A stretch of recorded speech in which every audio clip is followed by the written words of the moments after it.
Programme खास खबर देख रहे दर्शकों का स्वागत है। मैं हाँ कमलजीत सिद्धू ते तुसी देख रहे हो द पंजाब टॉक्स।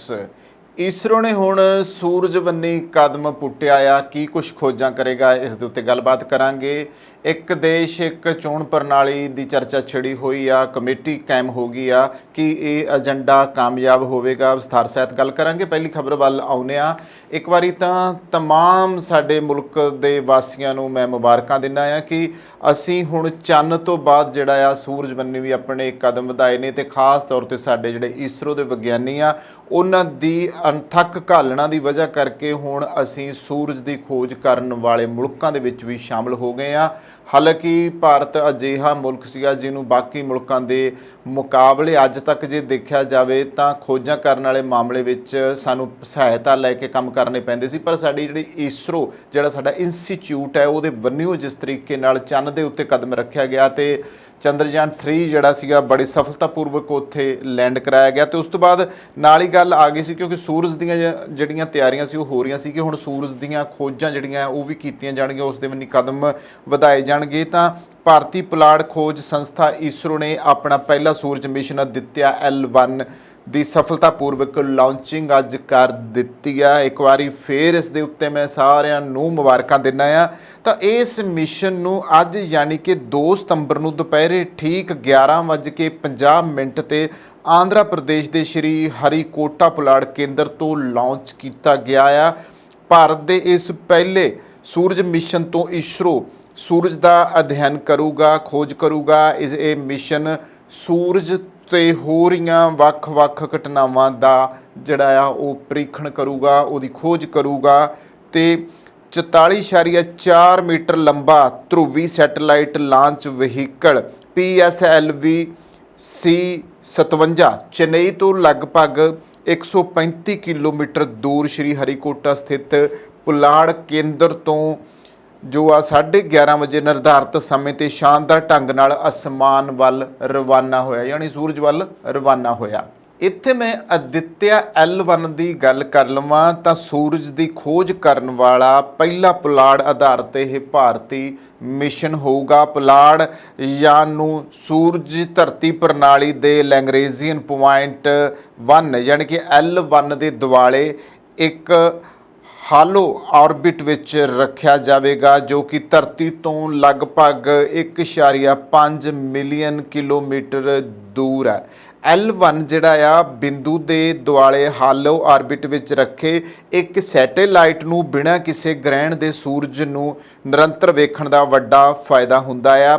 ਇਹ ਰੀਅਲ ਟਾਈਮ ਵਿੱਚ ਸੂਰਜੀ ਗਤੀਵਿਧੀਆਂ ਅਤੇ ਪੁਲਾੜ ਦੇ ਮੌਸਮ ਉੱਤੇ ਇਸ ਦੇ ਪ੍ਰਭਾਵ ਨੂੰ ਵੇਖਣ ਦਾ ਇੱਕ ਵੱਡਾ ਫਾਇਦਾ ਪ੍ਰਦਾਨ ਕਰੂਗਾ। ਲਾਂਚਿੰਗ ਦੀ ਠੀਕ 125 ਦਿਨਾਂ ਬਾਅਦ ਆਪਣੇ ਲੈਗਰੇਂਜੀਅਨ ਪੁਆਇੰਟ L1 ਤੱਕ ਇਹ ਪਹੁੰਚ ਹੋਵੇਗੀ ਔਰ ਖ਼ਾਸ ਤੌਰ ਤੇ ਅਸੀਂ ਇਹ ਦੇਖਦੇ ਹਾਂ ਕਿ ਧਰਤੀ ਤੋਂ ਕਰੋੜਾਂ ਮੀਲ ਦੂਰ ਸੂਰਜ ਹੈ ਤੇ ਉਸ ਸੂਰਜ ਤੱਕ ਪਹੁੰਚਣ ਲਈ ਜਿਹੜੀਆਂ ਇਨਸਾਨ ਦੀਆਂ ਕੋਸ਼ਿਸ਼ਾਂ ਰਹੀਆਂ ਨੇ। ਸੂਰਜ ਦੇ ਉੱਤੇ ਬੜੀਆਂ ਕਹਾਣੀਆਂ, ਬੜੀਆਂ ਗੱਲਾਂ ਹੁਣ ਤੱਕ ਸਾਡੇ ਮੁਲਕ 'ਚ ਪ੍ਰਚਲਿਤ ਰਹੀਆਂ ਨੇ ਔਰ ਹਿੰਦੂ ਧਰਮ ਦੇ ਵਿੱਚ ਤਾਂ ਸੂਰਜ ਦੇਵਤਾ ਵੀ ਮੰਨਿਆ ਗਿਆ ਆ ਔਰ ਉਹਨੂੰ ਅੱਜ ਵੀ ਜਲ ਚੜਾਇਆ ਜਾਂਦਾ। ਅੱਜ ਵੀ ਹਿੰਦੂ ਜਿਹੜੇ ਨੇ ਉਹ ਜਲ ਚੜਾਉਂਦੇ ਨੇ। ਪਰ ਮੈਂ ਇੱਥੇ ਗੱਲ ਦੱਸ ਦੇਣੀ ਚਾਹੂੰਗਾ ਕਿ ਇਹੀ ਸੂਰਜ ਦੇ ਬਾਰੇ ਸ਼ਾਇਦ ਸ਼੍ਰੀ ਗੁਰੂ ਨਾਨਕ ਦੇਵ ਜੀ, ਕਿਉਂਕਿ ਉਹਨਾਂ ਤੋਂ ਵੱਡਾ ਸਾਇੰਸਦਾਨ ਕੋਈ ਨਹੀਂ, ਤਾਂ ਉਹਨਾਂ ਨੇ ਉਸ ਵੇਲੇ ਜਦੋਂ ਕਿ ਲੋਕ ਜਿਹੜੇ ਸੀਗੇ ਸੂਰਜ ਨੂੰ ਪਾਣੀ ਹਰਿਦੁਆਰ ਵਿਖੇ ਚੜ੍ਹਾ ਰਹੇ ਸੀਗੇ ਤਾਂ ਸ਼੍ਰੀ ਗੁਰੂ ਨਾਨਕ ਦੇਵ ਜੀ ਨੇ ਪੰਜਾਬ ਬੰਨੀ ਪਾਣੀ ਜਿਹੜਾ ਸੀਗਾ ਹਰਿਦੁਆਰ ਗੰਗਾ ਵਿੱਚ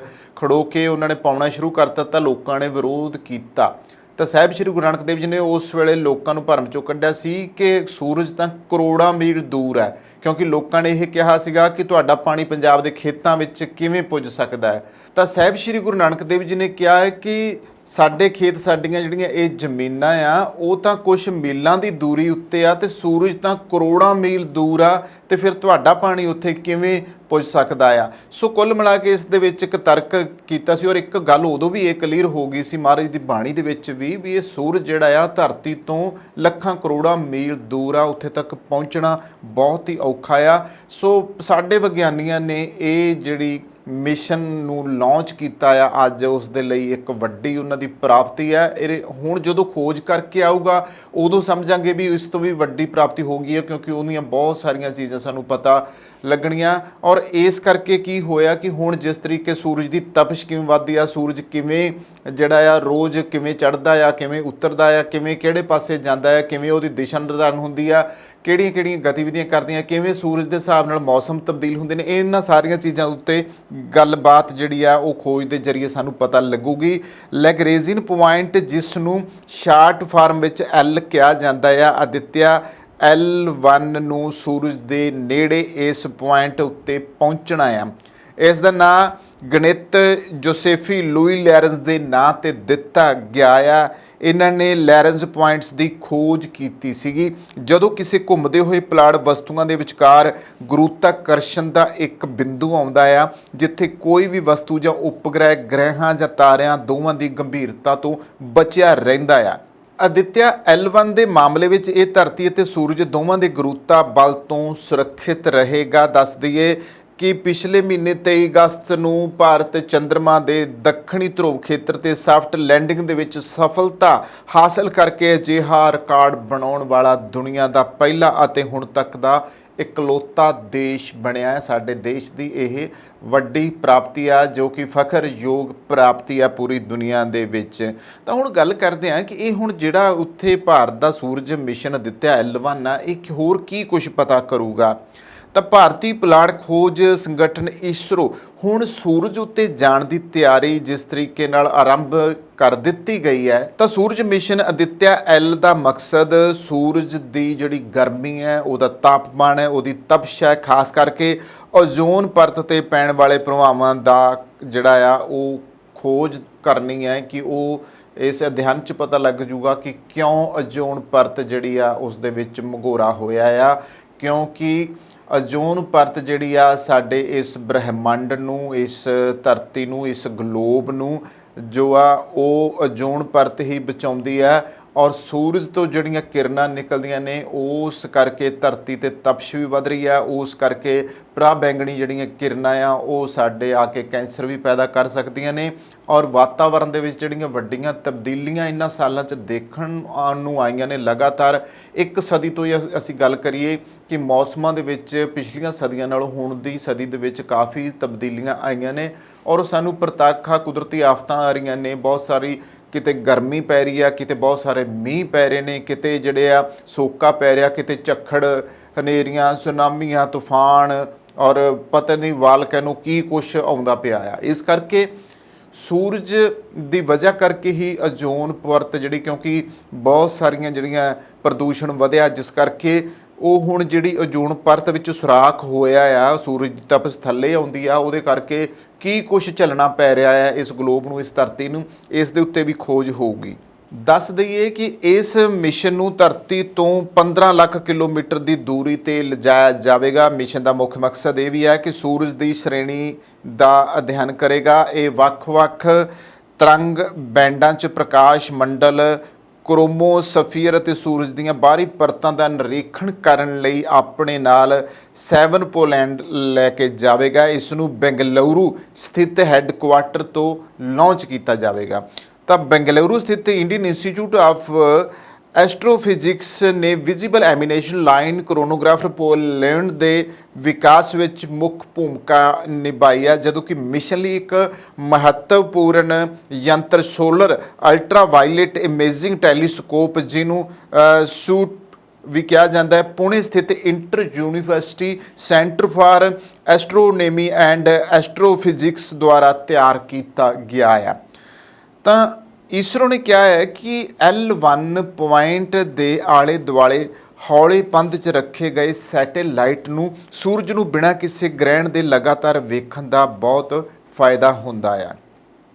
ਆਮ ਤੌਰ 'ਤੇ ਕੀ ਹੁੰਦਾ ਆ ਕਿ ਜਦੋਂ ਸੂਰਜ ਗ੍ਰਹਿਣ ਲੱਗਦਾ ਹੈ ਤੇ ਸਾਡੇ ਵਿਗਿਆਨੀ ਟੈਲੀਸਕੋਪ ਜਾਂ ਹੋਰ ਖੁਰਦਬੀਨਾਂ, ਦੂਰਬੀਨਾਂ ਦੀ ਵਜ੍ਹਾ ਕਰਕੇ, ਜੋ ਵੀ ਉਹ ਯੰਤਰ ਬਣੇ ਹੋਏ ਨੇ ਉਹਨਾਂ ਦੀ ਵਜ੍ਹਾ ਕਰਕੇ ਵੇਖ ਸਕਦੇ ਨੇ ਕਿ ਸੂਰਜ ਕਿੱਦਾਂ ਦਾ ਆ, ਕਿਵੇਂ ਘੇਰਾ ਪੈਂਦਾ, ਕਿਵੇਂ ਪਰਿਵਾਰ ਪਿਆ। ਆਪਸੀ ਆਮ ਪਿੰਡਾਂ ਵਾਲੇ ਕਹਿੰਦੇ ਸੀ ਜੀ ਉਹ ਜਦੋਂ ਗ੍ਰਹਿਣ ਲੱਗਦਾ ਕਹਿੰਦੇ ਪਰਿਵਾਰ ਪੈ ਗਿਆ। ਚੰਨ ਦੇ ਆਲੇ ਦੁਆਲੇ ਜਦੋਂ ਸੂਰਜ ਗ੍ਰਹਿਣ ਲੱਗਦਾ ਸੀ ਉਦੋਂ ਕਹਿੰਦੇ ਪਰਿਵਾਰ ਪੈ ਗਿਆ, ਘੇਰਾ ਬਣ ਜਾਂਦਾ ਸੀ ਇੱਕ।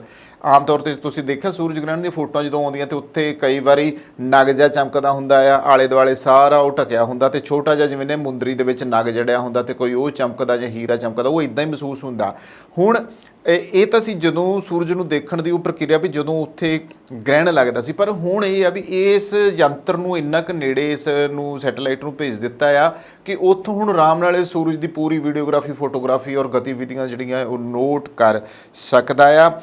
ਤੇ ਸੂਰਜ ਦੀਆਂ ਗਤੀਵਿਧੀਆਂ ਤੇ ਪਲਾਟ ਦੇ ਮੌਸਮ ਉੱਤੇ ਇਸ ਦੇ ਅਸਰ ਨੂੰ ਦੇਖਣ ਦਾ ਵੀ ਸਾਡੇ ਦੇਸ਼ ਨੂੰ ਫਾਇਦਾ ਹੋਵੇਗਾ, ਬਲਕਿ ਪੂਰੀ ਦੁਨੀਆ ਨੂੰ ਪਤਾ ਲੱਗ ਜਾਊਗਾ ਜੇ ਅਸੀਂ ਇਹਦੇ ਵਿੱਚ ਕਾਮਯਾਬ ਹੁੰਦੇ ਹਾਂ। ਇਸਰੋ ਦੇ ਆਦਿਤਿਆ L1 ਪੇਲੇਡ ਦੇ ਸੂਟ ਤੋਂ ਕੋਰੋਨਲ ਹੀਟਿੰਗ ਕਰਨਾ, ਕੋਰੋਨਲ ਮਾਸ ਇੰਜੈਕਸ਼ਨ, ਪ੍ਰੀ ਫਲੇਅਰ ਅਤੇ ਫਲੇਅਰ ਗਤੀਵਿਧੀਆਂ ਤੇ ਉਹਨਾਂ ਦੀਆਂ ਵਿਸ਼ੇਸ਼ਤਾਵਾਂ, ਸਪੇਸ ਮੌਸਮ ਦੀ ਗਤੀਸ਼ੀਲਤਾ, ਪਾਰਟੀਕਲ ਅਤੇ ਖੇਤਰਾਂ ਦੇ ਪ੍ਰਸਾਰ ਆਦਿ ਦੀ ਸਮੱਸਿਆ ਨੂੰ ਸਮਝਣ ਲਈ ਸਭ ਤੋਂ ਮਹੱਤਵਪੂਰਨ ਜਾਣਕਾਰੀ ਪ੍ਰਦਾਨ ਕਰਨ ਦੀ ਉਮੀਦ ਹੈ।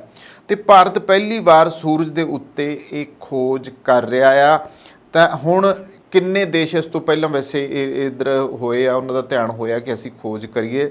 ਹੁਣ ਤੱਕ ਕੁੱਲ 22 ਮਿਸ਼ਨ ਸੂਰਜ ਦੇ ਉੱਤੇ ਭੇਜੇ ਜਾ ਚੁੱਕੇ ਨੇ। ਇਹਨਾਂ ਮਿਸ਼ਨਾਂ 'ਚ ਸਫਲ ਹੋਣ ਵਾਲੇ ਦੇਸ਼ਾਂ ਦੇ ਵਿੱਚ America, Germany, European space agency ਸ਼ਾਮਿਲ ਹੈ। ਯੂਰਪੀਅਨ ਸਪੇਸ ਏਜੰਸੀ ਨੇ ਵੀ ਨਾਸਾ ਨਾਲ ਮਿਲ ਕੇ ਆਪਣਾ ਪਹਿਲਾ ਸੂਰਜ ਮਿਸ਼ਨ ਸਾਲ 1994 ਵਿੱਚ ਭੇਜਿਆ ਸੀ। ਨਾਸਾ ਦੇ ਪਾਰਕ ਸੋਲਰ ਪ੍ਰੋਥ ਨਾਂ ਦੇ ਇੱਕ ਸੈਟੇਲਾਈਟ ਨੇ ਸੂਰਜ ਦੇ ਨੇੜਿਓਂ 26 ਵਾਰ ਉਡਾਨ ਭਰੀ ਹੈ। ਨਾਸਾ ਨੇ ਸਾਲ 2001 'ਚ ਜੈਨੇਸਿਸ ਮਿਸ਼ਨ ਲਾਂਚ ਕੀਤਾ ਸੀ। ਇਸ ਦਾ ਮਕਸਦ ਸੂਰਜ ਦੇ ਚਾਰੇ ਪਾਸੇ ਚੱਕਰ ਲਗਾਉਂਦੇ ਹੋਏ ਸੂਰਜੀ ਹਵਾਵਾਂ ਦਾ ਜਿਹੜਾ ਸੈਂਪਲ ਸੀਗਾ ਉਹ ਲੈਣਾ ਸੀ, ਉਹ ਨਮੂਨੇ ਲੈਣੇ ਸੀਗੇ। ਤਾਂ ਇਸ ਬਾਰੇ ਹੁਣ ਜਿੱਥੇ ਦੇਸ਼ ਵਿੱਚ ਖੁਸ਼ੀ ਪਾਈ ਜਾ ਰਹੀ ਹੈ, ਦੇਸ਼ ਦੀ ਹਕੂਮਤ ਵਿੱਚ ਖੁਸ਼ੀ ਪਾਈ ਜਾ ਰਹੀ ਹੈ, ਉੱਥੇ ਹੀ ਕਾਂਗਰਸ ਨੇ ਵੀ ਅੱਜ ਆਦਿਤਿਆ L1 ਮਿਸ਼ਨ ਨੂੰ ਦੇਸ਼ ਲਈ ਸ਼ਾਨਦਾਰ ਪ੍ਰਾਪਤੀ ਕਰਾਰ ਦਿੱਤਾ ਹੈ। ਇਸ ਦੀ ਇਤਿਹਾਸਕ ਪਿੱਠਭੂਮੀ ਦਾ ਜ਼ਿਕਰ ਕਰਦਿਆਂ ਹੋਇਆਂ ਕਾਂਗਰਸ ਜਨਰਲ ਸਕੱਤਰ ਜੈਰਾਮ ਰਮੇਸ਼ ਨੇ ਕਿਹਾ ਕਿ ਇਸ ਪ੍ਰੋਜੈਕਟ ਨੂੰ ਸਾਲ 2009 ਦੇ ਵਿੱਚ ਇਸਰੋ ਦੀ ਮਨਜ਼ੂਰੀ ਮਿਲੀ ਸੀਗੀ ਤੇ ਉਹਨਾਂ ਨੇ ਸੋਸ਼ਲ ਮੀਡੀਆ ਮੰਚ ਐਕਸ ਤੇ ਪੋਸਟ ਕੀਤਾ ਹੈ ਕਿ ਅੱਜ ਆਦਿਤਿਆ L1 ਦੀ ਲਾਂਚਿੰਗ ਇਸਰੋ ਤੇ ਭਾਰਤ ਲਈ ਇੱਕ ਹੋਰ ਸ਼ਾਨਦਾਰ ਪ੍ਰਾਪਤੀ ਹੈ। ਇਸਰੋ ਨੂੰ ਇੱਕ ਵਾਰ ਫਿਰ ਸਲਾਮ ਕਰਦੇ ਹੋਏ ਇਸ ਦੀ ਨਿਰੰਤਰਤਾ ਨੂੰ ਸਮਝਣ ਲਈ ਆਦਿਤਿਆ L1 ਦੀ ਹਾਲ ਦੀ ਟਾਈਮਲਾਈਨ ਨੂੰ ਯਾਦ ਕਰਨਾ ਸਹੀ ਹੋਵੇਗਾ। ਉਹਨੇ ਵੀ ਕਿਹਾ ਕਿ ਸਾਲ 2000 ਦੇ ਵਿੱਚ ਵਿਗਿਆਨੀਆਂ ਨੇ ਇੱਕ ਯੰਤਰ ਨਾਲ ਇੱਕ ਸੂਰਜੀ ਨਿਗਰਾਨ ਦੀ ਧਾਰਨਾ ਦਾ ਪ੍ਰਸਤਾਵ ਰੱਖਿਆ ਸੀ। ਮਾਰਚ 2008 ਵਿੱਚ ਵਿਗਿਆਨੀਆਂ ਨੇ ਇਸ ਪ੍ਰਸਤਾਵ ਨੂੰ ਇਸਰੋ ਦੇ ਨਾਲ ਸਾਂਝਾ ਕੀਤਾ ਸੀ। ਉਹਨਾਂ ਦੇ ਮੁਤਾਬਕ 2009 'ਚ ਇਸਰੋ ਨੇ ਆਦਿਤਿਆ 1 ਪ੍ਰੋਜੈਕਟ ਨੂੰ ਮਨਜ਼ੂਰੀ ਦਿੱਤੀ। ਅਪ੍ਰੈਲ 2013 ਵਿੱਚ ਸਾਬਕਾ ਚੇਅਰਮੈਨ URO ਦੇ ਦਖਲ ਤੋਂ ਬਾਅਦ ਇਸਰੋ ਨੇ ਇਸ ਬਾਰੇ ਐਲਾਨ ਕੀਤਾ ਸੀ, ਜਿਸ ਵਿੱਚ ਵਿਗਿਆਨਕ ਭਾਈਚਾਰੇ ਤੋਂ ਵੱਧ ਵਿਗਿਆਨਕ ਯੰਤਰਾਂ ਦੇ ਪ੍ਰਸਤਾਵਾਂ ਦੀ ਮੰਗ ਕੀਤੀ ਗਈ ਸੀ। ਉਹਨਾਂ ਕਿਹਾ ਕਿ ਜੂਨ 2013 ਵਿੱਚ ਇਸਰੋ ਨੇ ਪ੍ਰਾਪਤ ਵਿਗਿਆਨਕ ਪ੍ਰਸਤਾਵਾਂ ਦੀ ਸਮੀਖਿਆ ਕੀਤੀ। ਜੁਲਾਈ 2013 'ਚ ਇਸਰੋ ਨੇ ਆਦਿਤਿਆ 1 ਮਿਸ਼ਨ ਲਈ 7 ਪੇਲੈਂਡਸ ਦੀ ਚੋਣ ਕੀਤੀ। ਇਸ ਮਿਸ਼ਨ ਨੂੰ ਹੁਣ ਆਦਿਤਿਆ L1 ਮਿਸ਼ਨ ਦਾ ਨਾਮ ਦਿੱਤਾ ਗਿਆ ਆ। ਨਵੰਬਰ 2015 ਵਿੱਚ ਇਸੇ ਇਸਰੋ ਨੇ ਰਸਮੀ ਤੌਰ ਤੇ ਆਦਿਤਿਆ L1 ਨੂੰ ਹਰੀ ਝੰਡੀ ਦਿੱਤੀ ਸੀਗੀ। ਤਾਂ ਹੁਣ ਦੱਸ ਦਈਏ ਕਿ ਇਹ ਜਿਹੜਾ ਭਾਰਤੀ ਪੁਲਾੜ ਖੋਜ ਸੰਗਠਨ ਇਸਰੋ ਨੇ ਆਪਣਾ ਪਹਿਲਾ ਸੂਰਜ ਮਿਸ਼ਨ ਆਦਿਤਿਆ 1 ਸਫਲਤਾਪੂਰਵਕ ਲਾਂਚਿੰਗ ਕਰ ਦਿੱਤਾ ਆ। ਇੱਕ ਵਾਰੀ ਫਿਰ ਤੋਂ ਦੇਸ਼ ਵਾਸੀਆਂ ਨੂੰ ਇਸ ਦੀਆਂ ਬਹੁਤ-ਬਹੁਤ ਮੁਬਾਰਕਾਂ। ਔਰ ਭਾਰਤ ਹੁਣ ਜਿਹੜਾ ਆ ਸੂਰਜ ਦੀਆਂ ਖੋਜਾਂ ਦੇ ਵਿੱਚ ਸ਼ਾਮਲ ਉਹਨਾਂ ਮੁਲਕਾਂ ਦੇ ਨਾਲ ਹੀ ਆ ਕੇ ਖੜਾ ਹੋ ਗਿਆ ਆ, ਜੋ ਕਿ ਇੱਕ ਮਾਣਯੋਗ ਪ੍ਰਾਪਤੀ ਹੈ। ਇਹਨਾਂ ਦਿਨਾਂ 'ਚ ਇੱਕ ਚਰਚਾ ਛਿੜੀ ਹੋਈ ਆ, ਇੱਕ ਚੋਣ ਇੱਕ ਦੇਸ਼ ਦਾ ਏਜੰਡਾ ਜਿਹੜਾ ਆ ਉਸ ਦੇ ਉੱਪਰ ਗੱਲਬਾਤ ਹੋ ਰਹੀ ਆ, ਕਿਉਂਕਿ ਸਾਬਕਾ ਰਾਸ਼ਟਰਪਤੀ ਰਾਮਨਾਥ ਕੋਵਿੰਦ ਦੀ ਅਗਵਾਈ ਦੇ ਵਿੱਚ ਹੁਣ ਇਸ ਦੇ ਉੱਤੇ ਕੰਮ ਹੋਊਗਾ। ਤਾਂ ਪਾਰਲੀਮੈਂਟ ਦਾ ਇੱਕ ਵਿਸ਼ੇਸ਼ ਸੈਸ਼ਨ ਬੁਲਾਉਣ ਦਾ ਐਲਾਨ ਹੋਇਆ ਹੈ, ਜਿਸ ਬਾਰੇ ਅੰਦਾਜ਼ੇ ਲਗਾਏ ਜਾ ਰਹੇ ਨੇ ਕਿ ਸਾਰੇ ਚੁਣੇ ਹੋਏ ਲੋਕ ਪ੍ਰਤੀਨਿਧਾਂ ਵਿਚਕਾਰ ਇੱਕ ਸਮਝਦਾਰੀ ਵਾਲੀ ਚਰਚਾ ਹੋਵੇਗੀ। ਤੇ ਹੁਣ ਇਹ ਵੀ ਸਾਹਮਣੇ ਆ ਗਿਆ ਹੈ ਕਿ ਸਾਬਕਾ ਰਾਸ਼ਟਰਪਤੀ ਰਾਮਨਾਥ ਕੋਵਿੰਦ ਦੀ ਪ੍ਰਧਾਨਗੀ ਹੇਠ ਇੱਕ ਖਾਸ ਕਮੇਟੀ ਇੱਕ ਦੇਸ਼ ਇੱਕ ਚੋਣ ਦੇ ਏਜੰਡੇ ਦੇ ਉੱਤੇ ਕੰਮ ਕਰ ਰਹੀ ਹੈ। ਵੈਸੇ ਹੋਣਾ ਚਾਹੀਦਾ ਹੈਗਾ ਨਾ, ਬੇਲੋੜੇ ਖਰਚੇ ਪੈ ਰਹੇ ਨੇ। ਇੱਕ ਦੇਸ਼ ਆ ਤੇ ਚੋਣ ਵੀ ਇਹ ਇੱਕੋ ਹੀ ਹੋਣੀ ਚਾਹੀਦੀ ਆ। ਹਾਲਾਂਕਿ ਪਹਿਲਾਂ ਹੁੰਦੀ ਸੀਗੀ, ਦੇਸ਼ ਆਜ਼ਾਦੀ ਤੋਂ ਬਾਅਦ ਹੁੰਦੀਆਂ ਰਹੀਆਂ ਨੇ, ਪਰ ਇੱਕ ਵੇਲਾ ਇਹੋ ਜਿਹਾ ਆਇਆ ਜਦੋਂ ਸਰਕਾਰਾਂ ਭੰਗ ਕਰ ਦਿੱਤੀਆਂ ਗਈਆਂ, ਉਦੋਂ ਇਹ ਗੜਬੜਾਂ ਹੋਣੀਆਂ ਸ਼ੁਰੂ ਹੋ ਗਈਆਂ। ਉਹਦਾ ਬੇਲੋੜਾ ਜਿਹੜਾ ਬੋਝ ਆ ਪੂਰੇ ਦੇਸ਼ ਦੇ ਉੱਤੇ ਪੈ ਰਿਹਾ, ਪੂਰੇ ਸੂਬਿਆਂ ਦੇ ਉੱਤੇ ਪੈ ਰਿਹਾ ਆ। ਇਸ ਕਰਕੇ ਹੋਣਾ ਇਹ ਚਾਹੀਦਾ ਵੀ ਜੇ ਇੱਕ ਦੇਸ਼ ਆ ਤੇ ਇੱਕ ਦੇਸ਼ ਵਿੱਚ ਚਾਹੇ ਉਹ ਲੋਕ ਸਭਾ ਚਾਹੇ ਉਹ ਵਿਧਾਨ ਸਭਾ, ਉਹਦੀਆਂ ਚੋਣਾਂ ਇੱਕੋ ਸਮੇਂ ਹੀ ਹੋਣੀਆਂ ਚਾਹੀਦੀਆਂ। ਤਾਂ ਕੇਂਦਰ ਸਰਕਾਰ ਵੱਲੋਂ 18 ਤੋਂ ਲੈ ਕੇ 22 ਸਤੰਬਰ ਤੱਕ ਬੁਲਾਏ ਗਏ ਸੰਸਦ ਦੇ ਵਿਸ਼ੇਸ਼ ਸੈਸ਼ਨ ਨੇ ਇੱਕ ਵਾਰੀ ਦੇਸ਼ 'ਚ ਇੱਕ ਦੇਸ਼ ਇੱਕ ਚੋਣ ਬਾਰੇ ਫਿਰ ਤੋਂ ਚਰਚਾ ਛੇੜ ਦਿੱਤੀ ਹੈ। ਦਰਅਸਲ ਦੇਸ਼ ਵਿੱਚ ਚੋਣ ਰਿਫਾਰਮ ਨੇ ਇਹ ਕੰਮ ਪਿਛਲੇ ਲੰਬੇ ਸਮੇਂ ਤੋਂ ਲਟਕਿਆ ਹੋਇਆ ਸੀ ਅਤੇ ਕੇਂਦਰ ਸਰਕਾਰ ਪਿਛਲੇ 5 ਸਾਲ ਤੋਂ ਵੀ ਵੱਧ ਸਮੇਂ ਤੋਂ ਇਸ ਦੀ ਤਿਆਰੀ ਕਰ ਰਹੀ ਸੀ। ਨੀਤੀ ਆਯੋਗ ਨੇ ਇਸ ਸੰਬੰਧ ਵਿੱਚ 2018 ਵਿੱਚ ਇੱਕ ਰਿਪੋਰਟ ਜਾਰੀ ਕੀਤੀ ਸੀ। ਇਸ ਰਿਪੋਰਟ ਵਿੱਚ ਦੇਸ਼ ਦੀਆਂ ਲੋਕ ਸਭਾ ਚੋਣਾਂ ਕਰਵਾਉਣ ਦੇ ਨਾਲ ਸੂਬਿਆਂ ਵਿੱਚ ਵਿਧਾਨ ਸਭਾ ਚੋਣਾਂ ਕਰਵਾਉਣ ਦੀ ਸਿਫਾਰਿਸ਼ ਕੀਤੀ ਗਈ ਸੀ। ਇਸ ਵਿਸ਼ੇਸ਼ ਰਿਪੋਰਟ 'ਚ ਦੇਸ਼ ਦੇ ਸੂਬਿਆਂ ਵਿੱਚ ਵਿਧਾਨ ਸਭਾ ਅਤੇ ਲੋਕ ਸਭਾ ਚੋਣਾਂ ਕਿਵੇਂ ਇਕੱਠੀਆਂ ਹੋਣਗੀਆਂ ਇਸ ਦੇ ਉੱਤੇ ਆਪਾਂ ਜਰਾ ਧਿਆਨ ਦਿੰਨੇ ਆ ਤੇ ਇਹ ਵੀ ਦੇਖਦੇ ਹਾਂ ਕਿ ਆਖਰ ਇਸ ਦੇ ਨਾਲ ਦੇਸ਼ ਨੂੰ ਕੀ ਫਾਇਦਾ ਹੋਵੇਗਾ। ਸਰਕਾਰ ਨੇ ਇੱਕ ਦੇਸ਼ ਇੱਕ ਚੋਣ ਦੀਆਂ ਸੰਭਾਵਨਾਵਾਂ ਦਾ ਪਤਾ ਲਗਾਉਣ ਲਈ ਜਿਵੇਂ ਕਿ ਸਾਬਕਾ ਰਾਸ਼ਟਰਪਤੀ ਰਾਮਨਾਥ ਕੋਵਿੰਦ ਹੋਰਾਂ ਦੀ ਪ੍ਰਧਾਨਗੀ ਹੇਠ ਕਮੇਟੀ ਕਾਇਮ ਕੀਤੀ ਹੈ। ਸਰਕਾਰ ਦਾ ਇਹ ਕਦਮ 18 ਤੋਂ 22 ਸਤੰਬਰ ਤੱਕ ਸੰਸਦ ਦਾ ਵਿਸ਼ੇਸ਼ ਸੈਸ਼ਨ ਬੁਲਾਉਣ ਤੋਂ ਇੱਕ ਦਿਨ ਬਾਅਦ ਸਾਹਮਣੇ ਆਇਆ। ਹਾਲਾਂਕਿ ਸਰਕਾਰ ਨੇ ਸੰਸਦ ਦੇ ਵਿਸ਼ੇਸ਼ ਸੈਸ਼ਨ ਦੇ ਏਜੰਡੇ ਦਾ ਕੋਈ ਐਲਾਨ ਨਹੀਂ ਕੀਤਾ। ਪ੍ਰਧਾਨ ਮੰਤਰੀ ਨਰਿੰਦਰ ਮੋਦੀ ਕਈ ਸਾਲਾਂ ਤੋਂ ਲੋਕ ਸਭਾ ਅਤੇ ਵਿਧਾਨ ਸਭਾਵਾਂ ਦੀ ਚੋਣਾਂ ਦੇ ਨਾਲੋਂ ਨਾਲ ਕਰਵਾਉਣ ਲਈ ਜ਼ੋਰ ਦੇ ਰਹੇ ਨੇ ਅਤੇ ਇਸ ਸੰਬੰਧ ਵਿੱਚ ਸੰਭਾਵਨਾਵਾਂ ਨੂੰ ਦੇਖਦਿਆਂ ਸ਼੍ਰੀ ਕੋਵਿੰਦ ਨੂੰ ਜ਼ਿੰਮੇਵਾਰੀ ਸੌਂਪਣ ਦਾ ਫੈਸਲਾ ਚੋਣਾਂ ਪ੍ਰਤੀ ਸਰਕਾਰ ਦੀ ਜਿਹੜੀ ਪਹੁੰਚ ਆ ਉਸ ਦੀ ਗੰਭੀਰਤਾ ਨੂੰ ਦੱਸਦਾ ਆ। 5 ਰਾਜਾਂ ਵਿੱਚ ਨਵੰਬਰ ਦਸੰਬਰ ਵਿੱਚ ਵਿਧਾਨ ਸਭਾ ਚੋਣਾਂ ਹੋਈਆਂ ਨੇ, ਜਿਸ ਤੋਂ ਬਾਅਦ ਅਗਲੇ ਸਾਲ ਮਈ ਜੂਨ ਵਿੱਚ ਲੋਕ ਸਭਾ ਚੋਣਾਂ ਹੋਣੀਆਂ ਨੇ। ਤਾਂ ਦੇਸ਼ ਵਿੱਚ ਲੋਕ ਸਭਾ ਚੋਣਾਂ ਨਾਲ ਸੂਬਿਆਂ ਦੀਆਂ ਚੋਣਾਂ ਕਰਵਾਉਣ ਦਾ ਜਿਹੜਾ ਆ ਉਹ ਰਾਹ ਸਾਫ਼ ਹੋਇਆ ਤਾਂ ਦੇਸ਼ ਨੂੰ ਚੋਣਾਂ ਉੱਤੇ ਖਰਚ ਹੋਣ ਵਾਲੇ ਭਾਰੀ ਖਰਚੇ ਤੋਂ ਬਚਾਇਆ ਜਾ ਸਕੂਗਾ ਅਤੇ ਦੇਸ਼ ਦੀ ਗਵਰਨੈਂਸ 'ਚ ਵੀ ਤੇਜ਼ੀ ਆਵੇਗੀ। ਦੇਸ਼ 'ਚ ਵਾਰ-ਵਾਰ ਹੋਣ ਵਾਲੀਆਂ ਚੋਣਾਂ ਕਾਰਨ ਵੱਖ-ਵੱਖ ਸੂਬਿਆਂ ਦੇ ਵਿੱਚ ਚੋਣ ਜਾਬਤਾ ਲੱਗਾ ਹੀ ਰਹਿੰਦਾ ਹੈ, ਜਿਸ ਨਾਲ ਵਿਕਾਸ ਕਾਰਜ ਰੁਕ ਜਾਂਦੇ ਨੇ। ਇਸ ਤੋਂ ਇਲਾਵਾ ਦੇਸ਼ 'ਚ ਚੋਣਾਂ ਦੌਰਾਨ ਸੁਰੱਖਿਆ ਉੱਤੇ ਵੀ ਕਾਫੀ ਖਰਚਾ ਹੁੰਦਾ ਹੈ ਤੇ ਵਾਰ-ਵਾਰ ਚੋਣਾਂ ਕਾਰਨ ਚੋਣਾਂ ਦੇ ਵਿੱਚ ਭ੍ਰਿਸ਼ਟਾਚਾਰ ਵੱਧ ਜਾਂਦਾ ਹੈ, ਖਰੀਦ ਜਾਂਦੇ ਆ ਔਰ ਖਾਸ ਤੌਰ ਤੇ ਵੋਟਿੰਗ ਮਸ਼ੀਨਾਂ ਜਿਹੜੀਆਂ ਨੇ ਉਹਨਾਂ 'ਚ ਹੇਰਾ ਫੇਰੀ ਕਰ ਦਿੱਤੀ ਜਾਂਦੀ ਆ ਤੇ ਸਰਕਾਰਾਂ ਬਣਾ ਲਈਆਂ ਜਾਂਦੀਆਂ ਨੇ। ਔਰ ਇਸ ਤਰ੍ਹਾਂ ਜਿਹੜਾ ਆ ਜਦੋਂ ਵਿਕਾਸ ਕੰਮ ਚੱਲ ਰਹੇ ਹੋਣ ਨਾ ਇੱਕ ਤੇ ਉਹ ਵਿਕਾਸ ਕੰਮ ਉਸੇ ਵੇਲੇ ਰੋਕ ਦਿੱਤੇ ਜਾਂਦੇ ਨੇ ਕਿਉਂਕਿ ਹੁਣ ਜਾਬਤਾ ਲੱਗ ਗਿਆ, ਚੋਣ ਜਾਬਤਾ, ਚੋਣ ਕਮਿਸ਼ਨ ਲਾ ਦਿੰਦਾ ਕਿ ਹੁਣ ਆਹ ਨਹੀਂ ਕਰ ਸਕਦੇ, ਆਹ ਨਹੀਂ ਕਰ ਸਕਦੇ, ਪੈਸਾ ਨਹੀਂ ਦੇ ਸਕਦੇ, ਲਾ ਨਹੀਂ ਸਕਦੇ, ਵਰਤ ਨਹੀਂ ਸਕਦੇ। ਜਿਹੜਾ ਕੋਈ ਪਿਆ ਹੁੰਦਾ ਉਹਦਾ ਹਿਸਾਬ ਕਿਤਾਬ ਦੇ ਉਹ ਸਾਰੇ ਉਸ ਟਾਈਮ ਪੰਗੇ ਖੜੇ ਹੋ ਜਾਂਦੇ ਆ। ਜਦੋਂ ਇਦਾਂ ਦੇ ਕੰਮ ਬੰਦ ਹੋ ਜਾਂਦੇ ਆ ਤੇ ਫਿਰ ਇਹ ਹੁੰਦਾ ਲੋਕਾਂ ਨੂੰ ਇਹ ਦਿੱਕਤ ਆਉਂਦੀ ਆ ਵੀ ਇਸ ਸਰਕਾਰ ਨੇ ਕੰਮ ਸ਼ੁਰੂ ਕੀਤਾ ਸੀਗਾ ਤੇ ਹੁਣ ਇਲੈਕਸ਼ਨਾਂ ਦਾ ਹੁਣ ਇਹ ਚੋਣ ਕਮਿਸ਼ਨ ਦਾ ਜਾਬਤਾ ਲੱਗ ਗਿਆ, ਇਲੈਕਸ਼ਨਾਂ ਆ ਗਈਆਂ ਨੇ ਤੇ ਇਹ ਤਾਂ ਕੰਮ ਬੰਦ ਹੋ ਗਿਆ ਤੇ ਅਗਲੀ ਸਰਕਾਰ ਨੇ ਤਾਂ ਕਿ ਕਰਾਉਣਾ ਹੀ ਨਹੀਂ ਹੁੰਦਾ। ਔਰ ਹੁੰਦਾ ਵੀ ਅਕਸਰ ਬਹੁਤੀ ਵਾਰੀ ਇੱਦਾਂ ਹੀ ਆ ਕਿ ਅਗਲੀ ਸਰਕਾਰ ਦੇ ਪੈਂਤੜੇ ਹੀ ਹੋਰ ਹੁੰਦੇ, ਅਗਲੀ ਸਰਕਾਰ ਬਹੁਤ ਕੁਛ ਉਹ ਕਰਦੀ ਹੈ ਨਾਲੇ ਫਿਰ ਇੱਕ ਸਮਾਂ ਜਿਹੜੇ ਲੰਬੀ ਬ੍ਰੇਕ ਜਿਹੜੀ ਪੈ ਜਾਂਦੀ ਹੈ ਕਿਉਂਕਿ ਸਰਕਾਰ ਨੇ ਆਉਂਦਿਆਂ ਸਾਰ ਤਾਂ ਕੋਈ ਕੰਮ ਚੁੱਕਣਾ ਹੀ ਨਹੀਂ ਹੁੰਦਾ। ਮੰਨ ਕੇ ਚੱਲੋ ਇੱਕ ਸਰਕਾਰ ਛੱਡ ਕੇ ਗਈ ਹੈ, 2 ਮਹੀਨਿਆਂ 'ਚ ਇਲੈਕਸ਼ਨਾਂ ਦੇ ਉੱਤੇ ਲੰਘ ਗਿਆ, ਫਿਰ ਸਰਕਾਰ ਚੁਣਨ ਦੇ ਉੱਤੇ ਮਹੀਨਾ ਲੰਘ ਗਿਆ, 3 ਮਹੀਨੇ ਲੰਘ ਗਏ, ਸਰਕਾਰ ਜਦੋਂ ਤੱਕ ਆ ਕੇ ਚੁਣ ਸ਼ੁਰੂ ਕਰੂਗੀ ਉਦੋਂ ਤੱਕ ਹੋਣਾ ਕੀ ਆ? ਹੋਣਾ ਇਹੀ ਆ ਵੀ ਗੜਬੜ ਵਾਲਾ ਮਾਮਲਾ ਹੋ ਜਾਂਦਾ, ਉਹ ਕੰਮ ਦੇ ਵਿੱਚ ਰੁਕਾਵਟ ਆ ਜਾਂਦੀ ਹੈ, ਖੜੋਤ ਆ ਜਾਂਦੀ ਹੈ, ਜਿਸ ਕਰਕੇ ਵਿਕਾਸ ਦੇ ਕੰਮਾਂ ਦੇ ਵਿੱਚ ਜਿਹੜੀ ਆ ਇਹ ਵੱਡੀ ਖੜੋਤ ਬਣ ਜਾਂਦੀ ਆ। ਤਾਂ 1967 ਤੱਕ ਤਾਂ ਹੁਣ ਤੱਕ ਸਾਡੇ ਮੁਲਕ ਵਿੱਚ ਇੱਕੋ ਵਾਰੀ ਚੋਣਾਂ ਹੁੰਦੀਆਂ ਸੀਗੀਆਂ। 1951 ਦੀਆਂ ਪਹਿਲੀਆਂ ਲੋਕ ਸਭਾ ਚੋਣਾਂ ਨਾਲ 22 ਸੂਬਿਆਂ ਦੀਆਂ ਵਿਧਾਨ ਸਭਾ ਚੋਣਾਂ ਹੋਈਆਂ ਸੀ ਅਤੇ ਇਹ ਸਿਲਸਿਲਾ ਜਿਹੜਾ ਆ 1967 ਤੱਕ ਲਗਾਤਾਰ ਚੱਲਦਾ ਰਿਹਾ। ਪਰ ਹੌਲੀ-ਹੌਲੀ ਇੱਕ ਲੋਕ ਸਭਾ ਦਾ ਕਾਰਜਕਾਲ ਜਿਹੜਾ ਸੀਗਾ ਉਹ ਘਟਣ ਲੱਗਾ। ਜਿਵੇਂ ਮੈਂ ਪਹਿਲਾਂ ਜ਼ਿਕਰ ਕੀਤਾ ਨਾ ਕਿ ਕਈ ਸੂਬਿਆਂ ਵਿੱਚ ਸਰਕਾਰਾਂ ਡੇਗ ਦਿੱਤੀਆਂ ਗਈਆਂ, ਬਰਖਾਸਤ ਕਰ ਦਿੱਤੀਆਂ। ਸਾਡੇ ਪੰਜਾਬ ਵਿੱਚ ਵੀ ਤਾਂ ਇੱਦਾਂ ਹੋਇਆ, ਕਿੰਨੀ ਵਾਰੀ ਸਰਕਾਰ ਬਰਖਾਸਤ ਕੀਤੀ ਆ ਅਤੇ ਕਈ ਸੂਬਿਆਂ ਦੇ ਵਿੱਚ ਸਰਕਾਰ ਨੂੰ ਬਰਖਾਸਤ ਕੀਤੇ ਜਾਣ ਜਾਂ ਰਾਸ਼ਟਰਪਤੀ ਸ਼ਾਸਨ ਲਾਗੂ ਹੋਣ ਅਤੇ ਨਵੇਂ ਸੂਬਿਆਂ ਦੇ ਬਣਨ ਦੇ ਨਾਲ ਹੀ ਵੱਖ-ਵੱਖ ਸੂਬਿਆਂ 'ਚ ਚੋਣਾਂ ਦਾ ਸਮਾਂ ਜਿਹੜਾ ਸੀਗਾ ਉਹ ਵੀ ਬਦਲਦਾ ਗਿਆ, ਜਿਸ ਕਾਰਨ ਹਰ ਸਾਲ ਕਿਸੇ ਨਾ ਕਿਸੇ ਸੂਬੇ ਵਿੱਚ ਵਿਧਾਨ ਸਭਾ ਚੋਣਾਂ ਹੁੰਦੀਆਂ ਹੀ ਰਹਿੰਦੀਆਂ ਨੇ ਅਤੇ ਕੇਂਦਰ ਸਰਕਾਰ ਤੋਂ ਇਲਾਵਾ ਚੋਣ ਕਮਿਸ਼ਨ ਦੀ ਮਸ਼ੀਨਰੀ ਹਰ ਸਾਲ ਇਲੈਕਸ਼ਨ ਮੋਡ 'ਚ ਹੀ ਰਹਿੰਦੀ ਹੈ, ਜਿਸ ਨਾਲ ਚੋਣ ਵਾਲੇ ਸੂਬਿਆਂ 'ਚ ਪ੍ਰਸ਼ਾਸਨ ਦੇ ਅਧਿਕਾਰੀ ਵੀ ਲੋਕਾਂ ਦੇ ਪੂਰੇ ਕੰਮ ਨਹੀਂ ਕਰ ਸਕਦੇ। ਚੋਣ ਜਾਬਤਾ ਲਾਗੂ ਹੋਣ ਨਾਲ ਵਿਕਾਸ ਕਾਰਜਾਂ ਦੇ ਉੱਤੇ ਵੀ ਅਸਰ ਪੈਂਦਾ ਆ। ਹੁਣ ਗੱਲ ਕਰਦੇ ਕਿ ਜਿਹੜੇ 13 ਲੋਕ ਸਭਾ ਦੇ ਜਿਹੜੇ ਸੂਬੇ ਨੇ ਉਹਨਾਂ ਦੇ ਵਿੱਚ ਕੀ ਵਿਧਾਨ ਸਭਾ ਦੀਆਂ ਇਹ ਚੋਣਾਂ ਸੰਭਵ ਨੇ? ਤਾਂ ਦੱਸ ਦੇਣਾ ਕਿ ਪਿਛਲੀ ਵਾਰ ਲੋਕ ਸਭਾ ਚੋਣਾਂ ਨਾਲ ਆਂਧਰਾ ਪ੍ਰਦੇਸ਼, ਉੜੀਸਾ, ਸਿੱਕਮ ਦੀਆਂ ਚੋਣਾਂ ਹੋਈਆਂ ਸਨ, ਜਿਸ ਕਾਰਨ ਇਹਨਾਂ ਵਿਧਾਨ ਸਭਾਵਾਂ ਦਾ ਕਾਰਜਕਾਲ ਵੀ ਲੋਕ ਸਭਾ ਦੇ ਕਾਰਜਕਾਲ ਨਾਲ ਹੀ ਖਤਮ ਹੋਊਗਾ। ਪਰ ਇਹਨਾਂ ਚੋਣਾਂ ਤੋਂ ਪਹਿਲਾਂ ਛੱਤੀਸਗੜ੍ਹ, ਮੱਧ ਪ੍ਰਦੇਸ਼, ਰਾਜਸਥਾਨ, ਮਿਜ਼ੋਰਮ ਅਤੇ ਤੇਲੰਗਾਨਾ ਦੀਆਂ ਚੋਣਾਂ ਦਸੰਬਰ 2019 ਚ ਹੋਈਆਂ ਸਨ ਤੇ ਇਹਨਾਂ ਵਿਧਾਨ ਸਭਾਵਾਂ ਦਾ ਜਿਹੜਾ ਕਾਰਜਕਾਲ ਹੈ ਉਹ 2024 ਚ ਖਤਮ ਹੋਊਗਾ। ਭਾਵ ਇਹ ਹੈ ਕਿ ਲੋਕ ਸਭਾ ਦੀਆਂ ਚੋਣਾਂ ਇਹਨਾਂ 9 ਸੂਬਿਆਂ ਚ ਤਾਂ ਆਸਾਨੀ ਨਾਲ ਕਰਵਾਈਆਂ ਜਾ ਸਕਦੀਆਂ ਆ। ਨੀਤੀ ਆਯੋਗ ਦੀ ਸਿਫਾਰਿਸ਼ ਮੁਤਾਬਕ ਹਰਿਆਣਾ, ਮਹਾਰਾਸ਼ਟਰ, ਝਾਰਖੰਡ ਅਤੇ ਦਿੱਲੀ ਦੀਆਂ ਵਿਧਾਨ ਸਭਾ ਵੀ ਲੋਕ ਸਭਾ ਚੋਣਾਂ ਨਾਲ ਕਰਵਾਈਆਂ ਜਾ ਸਕਦੀਆਂ ਨੇ, ਪਰ ਇਹਨਾਂ ਲਈ ਇਹਨਾਂ ਸੂਬਿਆਂ ਵਿੱਚ ਵਿਧਾਨ ਸਭਾ ਦਾ ਕਾਰਜਕਾਲ ਘਟਾਉਣਾ ਪਊਗਾ, ਕਿਉਂਕਿ ਉਹ ਤਾਂ ਪੂਰਾ ਹੀ ਨਹੀਂ ਹੋਇਆ, 5 ਸਾਲ ਦੀ ਟਰਮ ਹੀ ਨਹੀਂ ਪੂਰੀ ਕਰਦੇ। ਇਸ ਕਰਕੇ ਉੱਥੇ ਜਿਹੜੀਆਂ ਦਿੱਕਤਾਂ ਉਹ ਆ ਸਕਦੀਆਂ ਨੇ।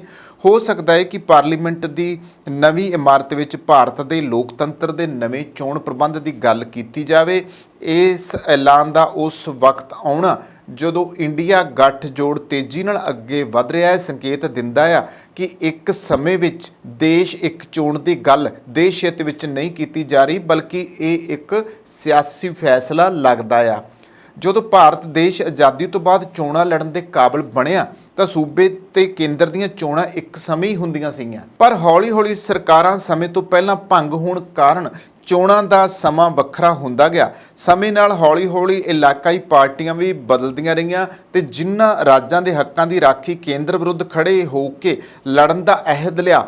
ਅੱਜ ਦੇ ਦਿਨ ਭਾਰਤ ਇੱਕ ਦੇਸ਼ ਤਾਂ ਹੈ, ਪਰ ਇਸ ਦੀ ਪੂਰੀ ਜ਼ਿੰਮੇਵਾਰੀ ਰਾਸ਼ਟਰੀ ਪਾਰਟੀ ਵੱਲੋਂ ਨਿਭਾਉਣਾ ਮੁਮਕਿਨ ਨਹੀਂ ਹੈ। ਮੁਸ਼ਕਲ ਹੈ ਨਾ, ਇਸ ਨੂੰ ਕਿਵੇਂ ਉਹ ਕਰ ਸਕਦੇ ਆ।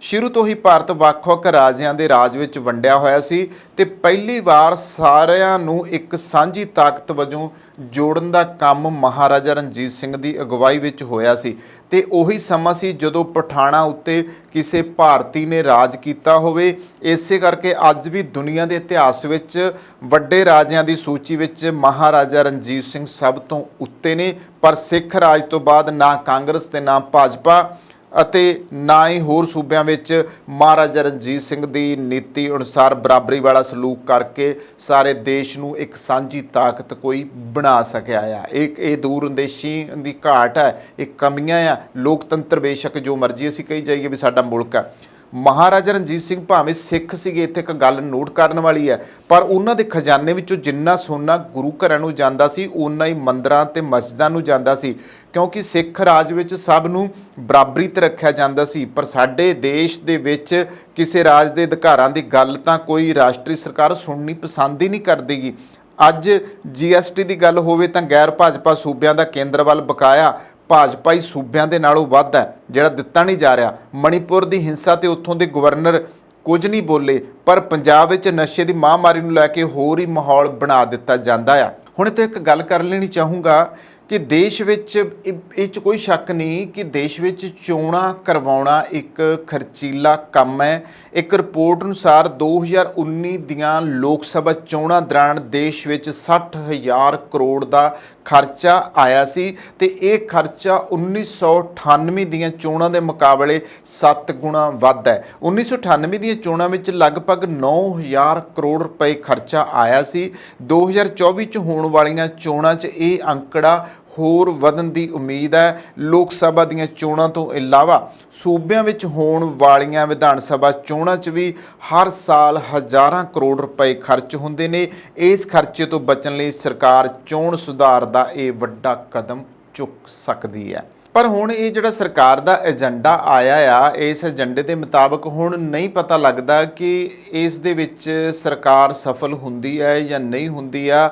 ਪਾਰਟੀਆਂ ਇਹਦੇ ਵਿੱਚ ਦੂਸਰੀਆਂ ਕੀ ਫੈਸਲਾ ਕਰਦੀਆਂ ਨੇ, ਕੀ ਹਾਮੀ ਭਰਦੀਆਂ ਨੇ, ਕੀ ਹੋਵੇਗਾ, ਕਿ ਵਾਕਿਆ ਹੀ ਦੇਸ਼ ਦੇ ਉੱਤੇ ਜਿਹੜੇ ਬੇਲੋੜੇ ਖਰਚੇ ਵਧੇ ਪਏ ਨੇ ਕਿ ਉਹ ਖਰਚੇ ਘੱਟ ਹੋਣਗੇ ਜਾਂ ਇਹ ਸਿਲਸਿਲੇ ਇਸੇ ਤਰ੍ਹਾਂ ਚੱਲਦੇ ਰਹਿਣਗੇ ਜਾਂ ਫਿਰ ਇਸੇ ਤਰ੍ਹਾਂ ਹੀ ਖਰਚੀਲਾ ਜਿਹੜਾ ਚੋਣਾਂ ਦਾ ਇੱਕ ਪੜਾਅ ਹੁੰਦਾ ਆ ਉਹਦੇ ਵਿੱਚ ਕਿੰਨਾ ਕੁਛ ਚਾਹੇ ਉਹ ਪ੍ਰਚਾਰ ਦੇ ਉੱਤੇ ਲੱਗ ਜਾਵੇ, ਚਾਹੇ ਉਹ ਤੁਸੀਂ ਦੇਖ ਲਓ ਵੀ ਕਿਸੇ ਵੀ ਤਰੀਕੇ ਦੀ ਜਿਹੜੀ ਚੋਣ ਸਮੱਗਰੀ ਆ ਉਹਨੂੰ ਤਿਆਰ ਕਰਨ ਦੇ ਉੱਤੇ ਲੱਗ ਜਾਵੇ। ਔਰ ਫਿਰ ਸਭ ਤੋਂ ਵੱਡੀ ਗੱਲ ਇਹ ਆ ਕਿ ਜਿਹੜੀ ਸੁਰੱਖਿਆ ਆ ਉਹ ਇੰਤਜ਼ਾਮ ਕਰਨ ਦੇ ਉੱਤੇ ਵੀ ਬਹੁਤ ਪੈਸਾ ਖਰਚ ਹੁੰਦਾ ਆ। ਭਾਵੇਂ ਉਹ ਦੇਸ਼ ਦੇ ਕਿਸੇ ਵੀ ਸੂਬੇ ਦੀਆਂ ਹੋਣ, ਚਾਹੇ ਉਹ ਲੋਕ ਸਭਾ ਦੀਆਂ ਹੋਣ, ਚਾਹੇ ਉਹ ਤੁਸੀਂ ਵਿਧਾਨ ਸਭਾ ਦੀਆਂ ਚੋਣਾਂ ਲਾ ਲਓ, ਸਾਰੀਆਂ ਦੇ ਉੱਤੇ ਬਹੁਤ ਪੈਸਾ ਖਰਚ ਹੁੰਦਾ ਹੈ ਔਰ ਕਰੋੜਾਂ ਦਾ ਜਿਹੜਾ ਬੋਝ ਆ ਉਹ ਪੂਰੇ ਮੁਲਕ ਦੇ ਉੱਤੇ ਪੈਂਦਾ ਆ। ਅੱਜ ਭਾਵੇਂ ਇੱਕ ਵਾਰ ਸੂਬਾ ਪੱਧਰੀ ਚੋਣਾਂ ਕਾਰਨ ਪੈਸੇ ਦੀ ਬਚਤ ਹੋ ਸਕਦੀ ਹੈ, ਪਰ ਕੀ ਉਹ ਲੋਕਤੰਤਰ ਵਾਸਤੇ ਸਹੀ ਵੀ ਹੋਊਗੀ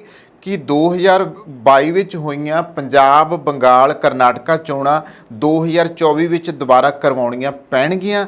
ਕਿ ਇਸ ਨੂੰ ਇੰਡੀਆ ਧਿਰ ਦੀ ਵੱਧਦੀ ਤਾਕਤ ਨੂੰ ਵੇਖ ਕੇ ਇੱਕ ਸਿਆਸੀ ਤੇ ਆਰਥਿਕ ਚਾਲ ਵਜੋਂ ਨਹੀਂ ਦੇਖਿਆ ਜਾਵੇਗਾ? ਤਾਂ ਇੱਥੇ ਸਵਾਲ ਇਹ ਵੀ ਖੜਾ ਹੁੰਦਾ ਆ ਕਿ ਜਿਵੇਂ ਮੈਂ ਹੁਣ ਜ਼ਿਕਰ ਕੀਤਾ ਕਿ ਪੰਜਾਬ, ਬੰਗਾਲ ਤੇ ਕਰਨਾਟਕ ਉੱਥੋਂ ਦੇ ਮੁੱਖ ਮੰਤਰੀ ਚੁਣੇ ਨੇ, ਪੰਜਾਬ ਦੇ ਵਿੱਚ ਆਪ ਦੀ ਸਰਕਾਰ ਆ, ਤੇ ਕੀ ਇਹ ਸਰਕਾਰਾਂ ਫਿਰ ਜੇ ਇਸ ਤਰੀਕੇ ਨਾਲ ਇੱਕ ਚੋਣ ਦੀ ਗੱਲ ਆਉਂਦੀ ਹੈ, ਇੱਕ ਦੇਸ਼ ਦੀ ਗੱਲ ਆਉਂਦੀ ਆ, ਤਾਂ ਜੇ ਇਹ ਸਰਕਾਰਾਂ ਦਾ ਤਾਂ ਕਾਰਜਕਾਲ ਖਤਮ ਹੋਣ ਤੋਂ ਪਹਿਲਾਂ ਹੀ ਇਹਨਾਂ ਨੂੰ ਜਿਹੜਾ ਆ ਉਹ ਭੰਗ ਕਰ ਦਿੱਤਾ ਜਾਊਗਾ, ਤੇ ਇਹਦਾ ਮਤਲਬ ਆ ਕਿ ਵਾਕਿਆ ਹੀ ਸ਼ਾਇਦ ਇਸ ਮਿਸ਼ਨ ਦੇ ਜ਼ਰੀਏ ਜਿਹੜੀ ਕੇਂਦਰੀ ਹਕੂਮਤ ਹੈ ਉਹ ਇੱਕ ਪੰਥ ਦੋ ਕਾਜ ਤਾਂ ਨਹੀਂ ਕਰ ਰਹੀ, ਨਾਲੇ ਤੋਂ ਇਲੈਕਸ਼ਨਾਂ ਦੀ ਗੱਲ ਕਰਕੇ ਸੇਫ ਹੋਣਾ ਚਾਹੁੰਦੀ ਆ ਕਿ ਇੱਕ ਦੇਸ਼ ਇੱਕ ਚੋਣ ਯਾਨੀ ਕਿ ਖਰਚੇ ਘੱਟ ਵਾਲੀ ਗੱਲ ਆ, ਤੇ ਦੂਜੇ ਪਾਸੇ ਆਪਣੇ ਵਿਰੋਧੀਆਂ ਨੂੰ ਮਾਤ ਦੇਣਾ ਚਾਹੁੰਦੀ ਆ, ਤੇ ਤੀਸਰੇ ਪਾਸੇ ਜਿੱਥੇ ਆਪਦੀਆਂ ਵਿਰੋਧੀ ਸਰਕਾਰਾਂ, ਕਿਉਂਕਿ ਕਰਨਾਟਕ ਵਿੱਚ ਵੱਡੀ ਹਾਰ ਮਿਲੀ ਆ, ਪੰਜਾਬ ਵਿੱਚ ਵੱਡੀ ਹਾਰ ਮਿਲੀ ਆ, ਭਾਜਪਾ ਦਾ ਕੋਈ ਆਧਾਰ ਨਹੀਂ ਰਿਹਾ, ਤੇ ਭਾਜਪਾ ਜਿਹੜੀ ਆ ਇਹਨਾਂ ਸੂਬਿਆਂ ਵਿੱਚ ਹਾਰ ਕਰਕੇ ਵੀ ਡਰੀ ਹੋਈ ਆ, ਕਿਤੇ ਇਹ ਵੀ ਤਾਂ ਨਹੀਂ ਇੱਕ ਕਾਰਨ ਬਣ ਰਿਹਾ ਕਿ ਇਹਨਾਂ ਦੀਆਂ ਸਰਕਾਰਾਂ ਨੂੰ ਹੁਣ ਜਿਹੜਾ ਆ ਉਹ ਚੱਕ ਦਿੱਤਾ ਜਾਵੇ ਕਾਰਜਕਾਲ ਪੂਰਾ ਹੋਣ ਤੋਂ ਪਹਿਲਾਂ? ਸੋ ਇਹ ਤਾਂ ਹੁਣ ਦੇਖਣਾ ਆ ਕਿ ਜਿਵੇਂ ਇਹ ਜਿਹੜਾ ਏਜੰਡਾ ਲਿਆਂਦਾ ਗਿਆ ਆ, ਇਸ ਦੇ ਉੱਤੇ ਆਖਰ ਕਿਸ ਤਰੀਕੇ ਦੀ ਸਹਿਮਤੀ ਆਉਂਦੀ ਆ, ਕਿਸ ਤਰੀਕੇ ਦੀ ਗੱਲ ਨਿਕਲ ਕੇ ਸਾਹਮਣੇ ਆਉਂਦੀ ਆ। ਤਾਂ ਜਿਵੇਂ ਹੁਣ ਕਿ ਇੰਡੀਆ ਧਿਰ ਦੀ ਵੱਧਦੀ ਤਾਕਤ ਨੂੰ ਵੇਖ ਕੇ ਕਿਤੇ ਸਿਆਸੀ ਤੇ ਆਰਥਿਕ ਚਾਲ ਵਜੋਂ ਤਾਂ ਨਹੀਂ ਦੇਖਿਆ ਜਾਵੇਗਾ। ਅੱਜ ਭਾਜਪਾ ਕੇਂਦਰ ਵਿੱਚ ਬਹੁਤ ਤਾਕਤਵਰ ਹੈ, ਪਰ ਇਸ ਤਾਕਤ ਨੂੰ ਜ਼ਿੰਮੇਵਾਰੀ ਨਾਲ ਵਰਤਣਾ ਹੀ ਰਾਜੇ ਦਾ ਕਰਤੱਵ ਹੁੰਦਾ ਆ। ਹੁਣ ਇਹ ਦੇਖਦੇ ਆ ਕਿ ਮੋਦੀ ਜੀ ਇਸ ਜ਼ਿੰਮੇਵਾਰੀ ਨੂੰ ਕਿਸ ਤਰੀਕੇ ਨਿਭਾਉਂਦੇ ਆ, ਕਿਉਂਕਿ ਹੁਣ ਉਹਨਾਂ ਦਾ ਕਾਰਜਕਾਲ ਬਹੁਤ ਜਲਦੀ ਖਤਮ ਹੋ ਜਾਣਾ ਹੈ, ਕਿਉਂਕਿ 2024 ਚ ਲੋਕ ਸਭਾ ਦੀਆਂ ਚੋਣਾਂ ਹੋਣਗੀਆਂ ਔਰ ਕਾਂਗਰਸ ਆਪਣੇ ਤੌਰ ਤੇ ਟੱਕਰੀ ਹੋਈ ਹੈ, ਔਰ ਦੇਸ਼ ਦੇ ਵਿੱਚ ਉਹਨਾਂ ਦਾ ਵੀ ਹੈ ਕਿ ਹੁਣ ਸਾਡਾ ਜਿਹੜਾ ਹੈਗਾ ਪ੍ਰਧਾਨ ਮੰਤਰੀ ਬਣੇ, ਜਦੋਂ ਕਿ ਜਿਹੜਾ ਇੰਡੀਆ ਗੱਠਜੋੜ ਬਣਿਆ ਆ ਉਹ ਵੀ ਆਪਣੇ ਰੂਪ ਦੇ ਵਿੱਚ ਮੋਦੀ ਦਾ ਬਦਲ ਦੇਖਣਾ ਚਾਹੁੰਦੇ ਨੇ। ਫਿਲਹਾਲ ਆਉਣ ਵਾਲਾ ਸਮਾਂ ਦੱਸੂਗਾ ਕਿ ਇਸ ਏਜੰਡੇ ਨੂੰ ਕਿੰਨੀ ਕੁ ਕਾਮਯਾਬੀ ਮਿਲਦੀ ਹੈ। ਸੋ ਇੱਥੇ ਕਰਦੇ ਹਾਂ ਸਮਾਪਤੀ। ਧੰਨਵਾਦ।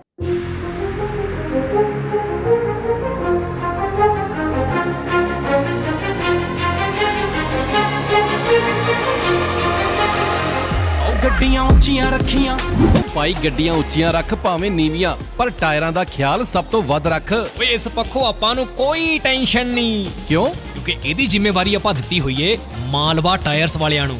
ਇੰਨਾ ਧਿਆਨ ਤੇ ਕੋਈ ਨਵਾਂ ਵਿਆਹਿਆ ਮੁੰਡਾ ਆਪਣੀ ਵੋਟੀ ਦਾ ਨਹੀਂ ਰੱਖਦਾ ਜਿੰਨਾ ਧਿਆਨ ਮਾਲਵਾ ਟਾਇਰਸ ਵਾਲੇ ਟਾਇਰਾਂ ਦਾ ਰੱਖਦੇ ਨੇ। ਅੱਛਾ। ਆਹੋ, ਕਰਵਾਉਣੀ ਹੋਵੇ ਟਰੱਕ ਐਂਡ ਟ੍ਰੇਲਰ ਅਲਾਈਨਮੈਂਟਸ ਜਿਵੇਂ ਕਿ ਬੁਸ਼ਿੰਗ, ਕਿੰਗ ਪਿੰਸ ਵਗੈਰਾ, wheel balance, change overs, rotations and flat repairs ਦਾ ਕੰਮ, ਇਹ ਸਭ ਕੁਝ ਪੂਰੇ ਤਸੱਲੀ ਬਖਸ਼ ਕਰਦੇ ਨੇ। ਇਹ ਕਿਸ ਟਾਈਮ ਅਵੇਲੇਬਲ ਹੁੰਦੇ ਨੇ? ਓਏ 24 ਘੰਟੇ 24/7 ਸਰਵਿਸ ਅਵੇਲੇਬਲ ਹੁੰਦੀ ਹੈ ਇਹਨਾਂ ਦੀ। ਕੈਲਗਰੀ 'ਚ ਸਭ ਤੋਂ ਬੈਸਟ ਟਾਇਰਸ ਐਂਡ ਸਰਵਿਸ ਹੈ ਇਹਨਾਂ ਦੀ। ਉਹ ਹੁਣ ਐਡਰੈਸ ਵੀ ਦੱਸ ਦੇ। Malwa tyres, unit J&K 8616, 44 street, south east Calgary, Alberta. Phone number note ਕਰ 403 899 1985 403 899 1985।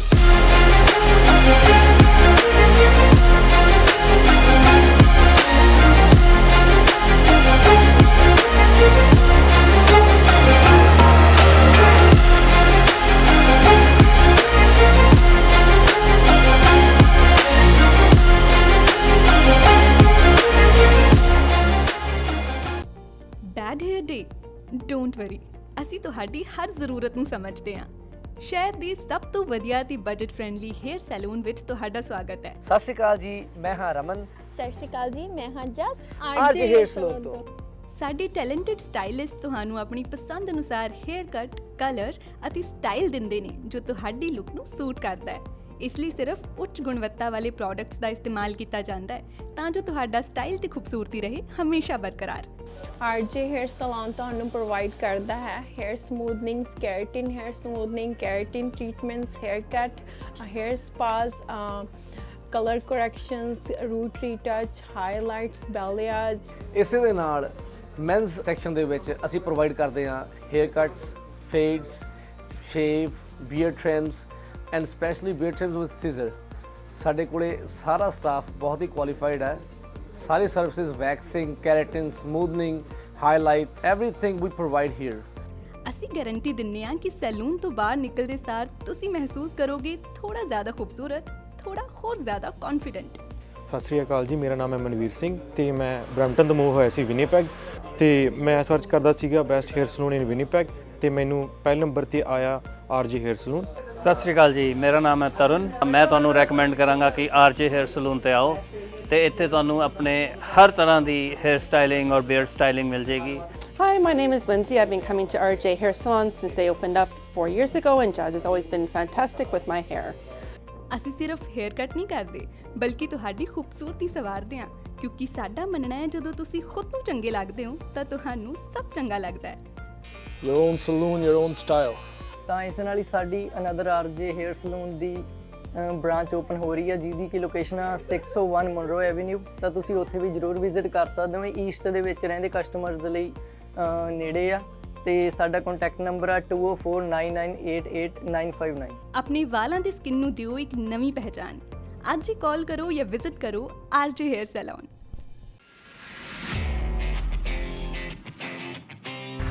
ਹੋ ਕਿੱਦਾਂ? ਓਏ ਆਪਣੀ ਅਲਾਈਨਮੈਂਟ ਚੈੱਕ ਕਰਾ, ਮੈਂ ਤੇ ਸਿੱਧਾ। ਉਹ ਯਾਰ ਆਪਣੀ ਤੇ ਨਹੀਂ ਪਰ ਆਪਣੇ ਟਰੱਕ ਦੀ ਅਲਾਈਨਮੈਂਟ ਕਰਾਣੀ ਹੈ ਤੇ ਆਪਣੇ ਦੂਜੇ ਟਰੱਕ ਦੇ ਨਵੇਂ ਟਾਇਰ ਵੀ ਪਵਾਉਣੇ ਨੇ। ਫੇਰ ਤੇ ਤੂੰ ਬਸ ਇੱਕੋ ਜਗ੍ਹਾ ਜਾ, boost truck and trailer repair limited. ਪਿਛਲੇ 1 ਸਾਲ ਤੋਂ ਇਹ ਆਪਣੀ ਸ਼ਾਪ ਚਲਾ ਰਹੇ ਨੇ। ਇਹਨਾਂ ਕੋਲ ਹਰ ਤਰ੍ਹਾਂ ਦੇ ਬ੍ਰਾਂਡ ਦੇ ਟਾਇਰਸ ਅਵੇਲੇਬਲ ਨੇ ਤੇ ਇਹ ਬੈਸਟ ਸਰਵਿਸ ਪ੍ਰੋਵਾਈਡ ਕਰਦੇ ਨੇ। ਡਿਲੀਵਰੀ ਵੀ ਟਾਈਮ ਸਿਰ ਕਰ ਦਿੰਦੇ ਨੇ ਤੇ ਅਲਾਈਨਮੈਂਟ ਓਏ ਇਹਨਾਂ ਕੋਲ ਹਾਈ ਟੈਕਨੋਲੋਜੀ ਨਾਲ ਲੈਸ ਅਲਾਈਨਮੈਂਟ ਮਸ਼ੀਨ ਹੈ ਜੋ ਕਿ ਮੈਨੀਟੋਬਾ ਦੀ ਫਰਸਟ ਅਲਾਈਨਮੈਂਟ ਮਸ਼ੀਨ ਹੈ। ਇਹਨਾਂ ਦਾ ਤੇ ਸਗੋਂ ਸਲੋਗਨ ਵੀ ਇਹ ਹੈ, save tyre save money. Time ਤਾਂ ਨਹੀਂ ਜ਼ਿਆਦਾ ਲਾਉਂਦੇ? ਓ ਭਾਈ 24 ਘੰਟੇ 7 ਦਿਨ ਡਰਾਈਵ ਥਰੂ ਸਰਵਿਸ ਅਵੇਲੇਬਲ ਹੈ। ਬਸ 45 ਮਿੰਟ 'ਚ ਤੁਹਾਡਾ ਕੰਮ ਡਨ। ਐਂਡ ਸਭ ਤੋਂ ਖਾਸ ਗੱਲ, ਨੈਸ਼ਨਲ ਅਕਾਊਂਟ ਹੋਲਡਰਸ ਵੀ ਪ੍ਰੋਵਾਈਡ ਕਰਦੇ ਨੇ। ਇਹ ਐਨੂਅਲ ਸੇਫਟੀ ਕਰਕੇ ਦਿੰਦੇ ਨੇ, ਯਾਨੀ ਕਿ ਟਰੱਕ ਨਾਲ ਰਿਲੇਟ ਹਰ ਨਿੱਕਾ ਵੱਡਾ ਕੰਮ ਓਕੇ ਰਿਪੋਰਟ ਕਰਕੇ ਦਿੰਦੇ ਨੇ। ਸਤਿ ਸ਼੍ਰੀ ਅਕਾਲ ਜੀ, ਮੈਂ Balkaran Singh, boost truck and trailer repair shop Winnipeg ਤੋਂ। ਅਸੀਂ ਤੁਹਾਡੇ ਲਈ ਲੈ ਕੇ ਆਏ ਹਾਂ ਜੀ ਵਨ ਰੂਫ ਦੇ ਥੱਲੇ ਹੀ multiple service like mechanical work, alignment, wheel balance, tyre service. ਤਾਂ ਅਸੀਂ ਹੁਣ ਤੁਹਾਡੇ ਲਈ ਇੱਕ ਛੱਤ ਦੇ ਥੱਲੇ ਹੀ ਇਹ ਸਾਰੀਆਂ ਸਰਵਿਸ ਪ੍ਰੋਵਾਈਡ ਕਰਵਾਵਾਂਗੇ। ਤੁਹਾਡਾ ਵਿਸ਼ਵਾਸ ਸਾਡੀ ਤਾਕਤ।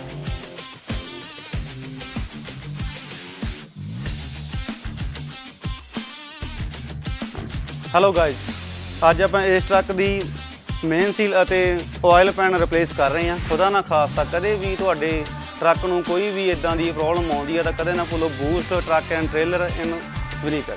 ਉਹ ਐਡਰੈਸ ਵੀ ਦੱਸ ਦੇ ਹੁਣ। Unit 611 Verwin drive, Rosser, Manitoba, ROH 1E0 ਜਾਂ ਤੂੰ repair@boosttrucktrailer.com ਤੇ ਲੌਗਇਨ ਵੀ ਕਰ ਸਕਦਾ ਹੈ। ਉਹ ਚੰਗਾ, ਮੈਂ ਚੱਲਦਾ ਉੱਥੇ। ਸੁਣ ਦੀ ਪੰਜਾਬ ਟਾਕਸ ਦਾ ਰੈਫਰੈਂਸ ਦੇ ਦੀ, $25 ਦਾ ਗਿਫਟ ਕਾਰਡ ਵੀ ਮਿਲੇਗਾ। ਚੰਗਾ। ਤੁਹਾਡੀਆਂ ਗੱਡੀਆਂ ਲਈ ਕਿਸੇ ਵੀ ਤਰ੍ਹਾਂ ਦੀ ਮੁਰੰਮਤ ਜਾਂ 4 ਵੀਲਰ ਹੈਲਪਲਾਈਨ ਜੇਕਰ ਤੁਸੀਂ ਭਾਲ ਰਹੇ ਹੋ ਤਾਂ ਸੰਪਰਕ ਕਰੋ ਤੁਹਾਡੇ ਆਪਣੇ ਸ਼ਹਿਰ ਵਿਨੀਪੈਗ 'ਚ ਟਾਊਨ ਆਟੋ ਬਾਡੀ ਵਿਖੇ। ਸਤਿ ਸ਼੍ਰੀ ਅਕਾਲ ਜੀ, ਮੇਰਾ ਨਾਮ ਹੈਗਾ Shamsher Singh, town auto body ਤੋਂ। ਰੱਬ ਨਾ ਕਰੇ ਤੁਹਾਡੀ ਗੱਡੀ ਨੂੰ ਕੁਝ ਹੋ ਜਾਂਦਾ ਵਾ ਤੇ ਤੁਸੀਂ ਸਿੱਧਾ ਟਾਊਨ ਆਟੋ ਬਾਡੀ ਤੇ ਆਓ। ਅਸੀਂ ਇੱਥੇ ਇਹ ਸਾਡੀ ਜਿਹੜੀ ਸ਼ਾਪ ਹੈਗੀ ਡਾਇਰੈਕਟ ਰਿਪੇਅਰ ਸ਼ਾਪ ਹੈਗੀ ਆ। ਅਸੀਂ ਆਪਣੇ ਆਪ ਹੀ ਐਮਪੀਏ ਨੂੰ ਕਾਲ ਕਰਕੇ ਤੁਹਾਡੀ ਗੱਡੀ ਦਾ ਕਲੇਮ ਖੋਲ੍ਹ ਦਿੰਦੇ ਹਾਂ ਤੇ ਤੁਹਾਡੀ ਗੱਡੀ ਦਾ ਐਸਟੀਮੇਟ ਬਣਾ ਕੇ ਐਮਪੀਏ ਨੂੰ ਭੇਜ ਦਿੰਦੇ ਹਾਂ। ਕੋਈ ਵੀ ਤੁਹਾਡੀ ਗੱਡੀ ਤੇ ਸਕ੍ਰੈਚ, ਡੈਂਟ ਜਾਂ ਕੋਈ ਤੁਹਾਡੀ ਗੱਡੀ ਦੇ ਕੋਈ ਸ਼ੀਸ਼ੇ ਤੋੜ ਗਿਆ ਵਾ, ਤੁਸੀਂ ਸਾਨੂੰ ਕਾਲ ਕਰੋ, ਅਸੀਂ ਆਪਣੇ ਆਪ ਹੀ ਗਲਾਸ ਕਲੇਮ ਖੋਲ੍ਹ ਲੈਂਦੇ। ਇਹ ਸ਼ਾਪ ਜਿਹੜੀ ਆ ਇਹ ਐਮਪੀਏ ਦੀ ਕ੍ਰੈਡਿਟਡ ਸ਼ਾਪ ਹੈਗੀ ਆ ਵਾ। ਅਸੀਂ ਸਿੱਧੀ ਡਾਇਰੈਕਟ ਬਿਲਿੰਗ ਕਰਦੇ ਹਾਂ ਐਮਪੀਏ ਨੂੰ। ਇੱਥੇ ਹੀ ਅਸੀਂ ਆਪ ਹੀ ਗਲਾਸ ਕਲੇਮ ਵੀ ਖੋਲ੍ਹਦੇ ਹਾਂ। ਤੁਹਾਨੂੰ ਗਲਾਸ ਕਲੇਮ ਖੋਲ੍ਹਣ ਦੀ ਫੋਨ ਦੀ ਲੋੜ ਨਹੀਂ ਹੈਗੀ, ਅਸੀਂ ਆਪਣੇ ਆਪ ਇੱਥੇ ਗਲਾਸ ਕਲੇਮ ਖੋਲ੍ਹਦੇ। ਜਦੋਂ ਤੱਕ ਤੁਹਾਡੀ ਗੱਡੀ ਇੱਥੇ ਸ਼ਾਪ 'ਤੇ ਰਹੂਗੀ ਉਦੋਂ ਤੱਕ ਅਸੀਂ ਕਾਰ ਰੈਂਟਲ ਵੀ ਦੇਵਾਂਗੇ। ਵੈਨ ਆ, ਟਰੱਕ, SUV, ਕੋਈ ਵੀ ਤੁਹਾਨੂੰ ਕਾਰ ਰੈਂਟਲ ਵੀ ਚਾਹੀਦੀ ਹੋਈ ਅਸੀਂ ਕਾਰ ਰੈਂਟਲ ਵੀ ਤੁਹਾਨੂੰ ਦੇਵਾਂਗੇ।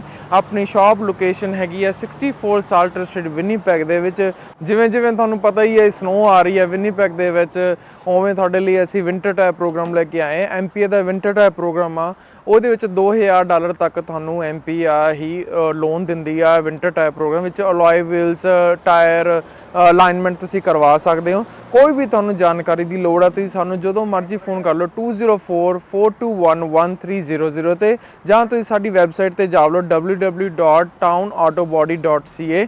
ਉਹਦੇ ਵਿੱਚ ਤੁਸੀਂ 24/7 ਲਾਈਵ ਚੈਟ ਤੁਸੀਂ ਏਜੰਟ ਦੇ ਨਾਲ ਕਰ ਸਕਦੇ ਹੋ। Thank you.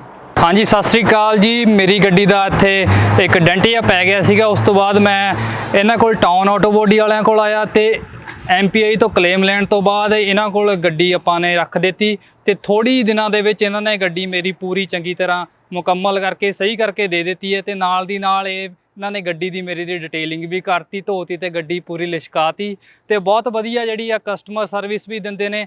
ਤੇ ਜੇਕਰ ਤੁਹਾਨੂੰ ਉਸ ਟਾਈਮ ਤੇ ਜੇਕਰ ਤੁਹਾਡੀ ਗੱਡੀ ਖਰਾਬ ਹੋਈ ਹੈ ਤੇ ਕੋਈ ਰੈਂਟਲ ਗੱਡੀ ਤੁਸੀਂ ਚਲਾਉਣ ਨੂੰ ਲੈਣੀ ਹੈ ਤੇ ਉਹ ਵੀ ਜਿਹੜੀ ਹੈ ਤੁਹਾਨੂੰ ਪ੍ਰੋਵਾਈਡ ਕਰ ਦਿੰਦੇ ਨੇ। ਮੈਂ ਤੁਹਾਨੂੰ ਹਾਈਲੀ ਰਿਕਮੈਂਡ ਕਰਾਂਗਾ ਵਿਨੀਪੈਗ ਏਰੀਆ ਦੇ ਵਿੱਚ ਜਾਂ ਤੁਸੀਂ ਕਿਸੇ ਹੋਰ ਲਾਗ ਪਾਸ ਦੇ ਏਰੀਆ ਦੇ ਵਿੱਚ ਤੁਹਾਡੀ ਗੱਡੀ ਆ ਖਰਾਬ ਹੁੰਦੀ ਹੈ, ਤੁਸੀਂ ਇਹਨਾਂ ਕੋਲ ਪਹੁੰਚੋ ਤੇ ਬਹੁਤ ਹੀ ਵਧੀਆ ਸਰਵਿਸ ਤੇ ਜਲਦੀ ਜਿਹੜੀ ਤੁਹਾਨੂੰ ਆ ਤੁਹਾਡੀ ਗੱਡੀ ਚਲਦੀ ਕਰਕੇ ਦੇ ਦਿੰਦੇ ਨੇ। ਥੈਂਕ ਯੂ ਜੀ। ਸਰਵਿਸ ਦਾ ਲਾਭ ਉਠਾਉਣ ਲਈ ਹੁਣੇ ਕੰਟੈਕਟ ਕਰੋ town auto body 64 Salter street, Winnipeg, MB, Canada, Manitoba. ਸਾਡਾ ਕੰਟੈਕਟ ਨੰਬਰ ਹੈ +1204 421 1300।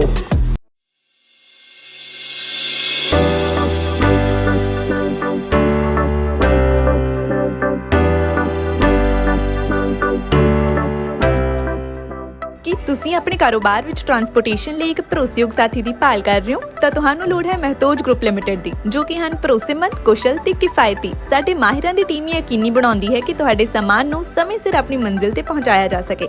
ਸਾਡੇ ਉન્નਤ ਟਰੈਕਿੰਗ ਸਿਸਟਮ ਨਾਲ ਤੁਸੀਂ ਆਪਣੀਆਂ ਕੀਮਤੀ ਚੀਜ਼ਾਂ ਨੂੰ ਟਰੈਕ ਵੀ ਕਰ ਸਕਦੇ ਹੋ। We are a safety first company with a strong commitment to drivers' well-being. Based in Winnipeg Centreport District, Matage is a great place to begin your career and take it to new heights. So my name's Rick. I've been working here for several years now.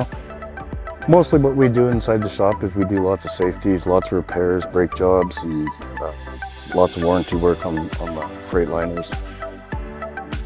We do lots of servicing inside the shop, trucks, trailers, lots of lighting problems and stuff like that. It's a good company to work for.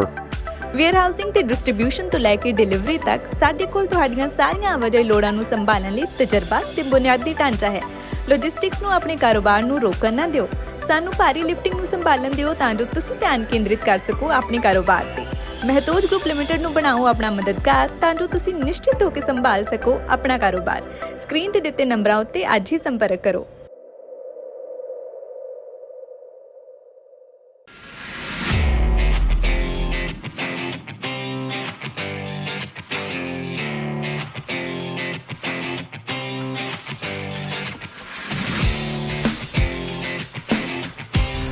ਹੋ ਕਿੱਦਾਂ ਓਏ ਆਪਣੀ alignment check ਕਰਾ, ਮੈਂ ਤੇ ਸਿੱਧਾ। ਉਹ ਯਾਰ ਆਪਣੀ ਤੇ ਨਹੀਂ, ਪਰ ਆਪਣੇ ਟਰੱਕ ਦੀ ਅਲਾਈਨਮੈਂਟ ਕਰਾਣੀ ਹੈ ਤੇ ਆਪਣੇ ਦੂਜੇ ਟਰੱਕ ਦੇ ਨਵੇਂ ਟਾਇਰ ਵੀ ਪਵਾਉਣੇ ਨੇ। ਫੇਰ ਤੇ ਤੂੰ ਬਸ ਇੱਕੋ ਜਗ੍ਹਾ ਜਾ, boost truck and trailer repair limited. ਪਿਛਲੇ 1 ਸਾਲ ਤੋਂ ਇਹ ਆਪਣੀ ਸ਼ਾਪ ਚਲਾ ਰਹੇ ਨੇ। ਇਹਨਾਂ ਕੋਲ ਹਰ ਤਰ੍ਹਾਂ ਦੇ ਬ੍ਰਾਂਡ ਦੇ ਟਾਇਰਸ ਅਵੇਲੇਬਲ ਨੇ ਤੇ ਇਹ ਬੈਸਟ ਸਰਵਿਸ ਪ੍ਰੋਵਾਈਡ ਕਰਦੇ ਨੇ। ਡਿਲੀਵਰੀ ਵੀ ਟਾਈਮ ਸਿਰ ਕਰ ਦਿੰਦੇ ਨੇ। ਤੇ ਅਲਾਈਨਮੈਂਟ ਓਏ ਇਹਨਾਂ ਕੋਲ ਹਾਈ ਟੈਕਨੋਲੋਜੀ ਨਾਲ ਲੈਸ ਅਲਾਈਨਮੈਂਟ ਮਸ਼ੀਨ ਹੈ, ਜੋ ਕਿ ਮੈਨੀਟੋਬਾ ਦੀ ਫਰਸਟ ਅਲਾਈਨਮੈਂਟ ਮਸ਼ੀਨ ਹੈ। ਇਹਨਾਂ ਦਾ ਤੇ ਸਗੋਂ ਸਲੋਗਨ ਵੀ ਇਹ ਹੈ, save tyre save money. Time ਤਾਂ ਨਹੀਂ ਜ਼ਿਆਦਾ ਲਾਉਂਦੇ? ਓ ਬਾਈ 24 ਘੰਟੇ 7 ਦਿਨ ਡਰਾਈਵ ਥਰੂ ਸਰਵਿਸ ਅਵੇਲੇਬਲ ਹੈ। ਬਸ 45 ਮਿੰਟ 'ਚ ਤੁਹਾਡਾ ਕੰਮ ਡਨ। ਐਂਡ ਸਭ ਤੋਂ ਖਾਸ ਗੱਲ, ਨੈਸ਼ਨਲ ਅਕਾਊਂਟ ਹੋਲਡਰਸ ਵੀ ਪ੍ਰੋਵਾਈਡ ਕਰਦੇ ਨੇ। ਇਹ ਐਨੂਅਲ ਸੇਫਟੀ ਕਰਕੇ ਦਿੰਦੇ ਨੇ, ਯਾਨੀ ਕਿ ਟਰੱਕ ਨਾਲ ਰਿਲੇਟ ਹਰ ਨਿੱਕਾ ਵੱਡਾ ਕੰਮ ਓਕੇ ਰਿਪੋਰਟ ਕਰਕੇ ਦਿੰਦੇ ਨੇ। ਸਤਿ ਸ਼੍ਰੀ ਅਕਾਲ ਜੀ, ਮੈਂ Balkaran Singh, boost truck and trailer repair shop Winnipeg ਤੋਂ। ਅਸੀਂ ਤੁਹਾਡੇ ਲਈ ਲੈ ਕੇ ਆਏ ਹਾਂ ਜੀ ਵਨ ਰੂਫ ਦੇ ਥੱਲੇ ਹੀ multiple service like mechanical work, alignment, wheel balance, tyre service. ਤਾਂ ਅਸੀਂ ਹੁਣ ਤੁਹਾਡੇ ਲਈ ਇੱਕ ਛੱਤ ਦੇ ਥੱਲੇ ਹੀ ਇਹ ਸਾਰੀਆਂ ਸਰਵਿਸ ਪ੍ਰੋਵਾਈਡ ਕਰਵਾਵਾਂਗੇ। ਤੁਹਾਡਾ ਵਿਸ਼ਵਾਸ ਸਾਡੀ ਤਾਕਤ।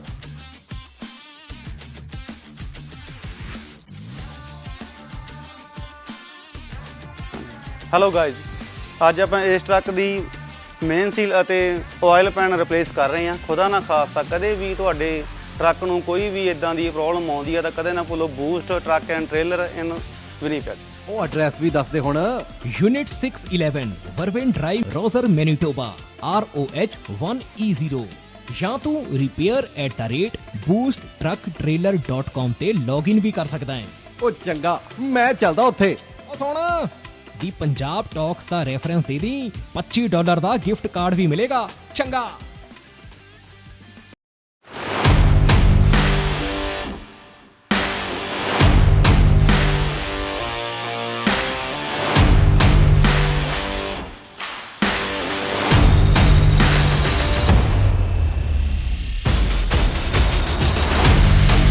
ਉਹ ਬੱਲੇ ਓਏ ਪੰਮਿਆ, ਅੱਜ ਬੜੇ ਚਿਰਾਂ ਬਾਅਦ ਦਿਖਿਆ। ਕਿੱਥੇ ਰਹਿਣਾ ਅੱਜ ਕੱਲ?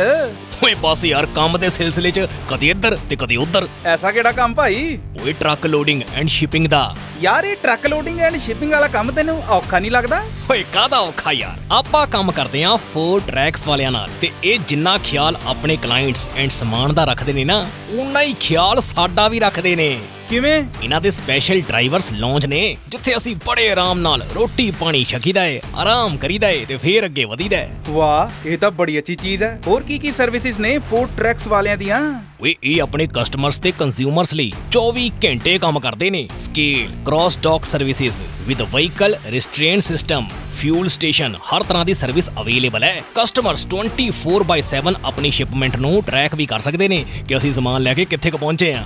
ਵਾਹ, ਇੰਪ੍ਰੈਸਿਵ। ਬਿਲਕੁਲ, USA ਤੇ ਕੈਨੇਡਾ ਵਿਚਕਾਰ ਸਰਹੱਦ ਪਾਰ ਸ਼ਿਪਿੰਗ ਵੀ ਕਰੀਦੀ ਆ ਆਪਾਂ। ਮੈਂ ਤੇ ਸਭ ਨੂੰ ਬਸ ਇਹੀ ਕਹਿਣਾ ਕਿ ਆਪਣੇ ਕਾਰੋਬਾਰ ਨੂੰ ਹੋਰ ਉੱਪਰਲੇ ਲੈਵਲ ਤੇ ਲਿਜਾਣ ਲਈ ਅੱਜ ਹੀ 4 ਟਰੈਕਸ ਵਾਲਿਆਂ ਨਾਲ ਜੁੜੋ। ਚੱਲ ਐਡਰੈਸ ਵੀ ਦੱਸ, ਕੰਟੈਕਟ ਨੰਬਰ ਵੀ ਨੋਟ ਕਰਾ ਜਲਦੀ। ਲਿਖ ਇਹਨਾਂ ਦਾ ਕੰਟੈਕਟ ਨੰਬਰ 2046335444 ਤੇ ਇਹਨਾਂ ਦਾ ਐਡਰੈਸ ਵੀ ਨੋਟ ਕਰ। 4 tracks 7184 Roser Road, Manitoba, postal code R3C2E6. Your transport solution providers.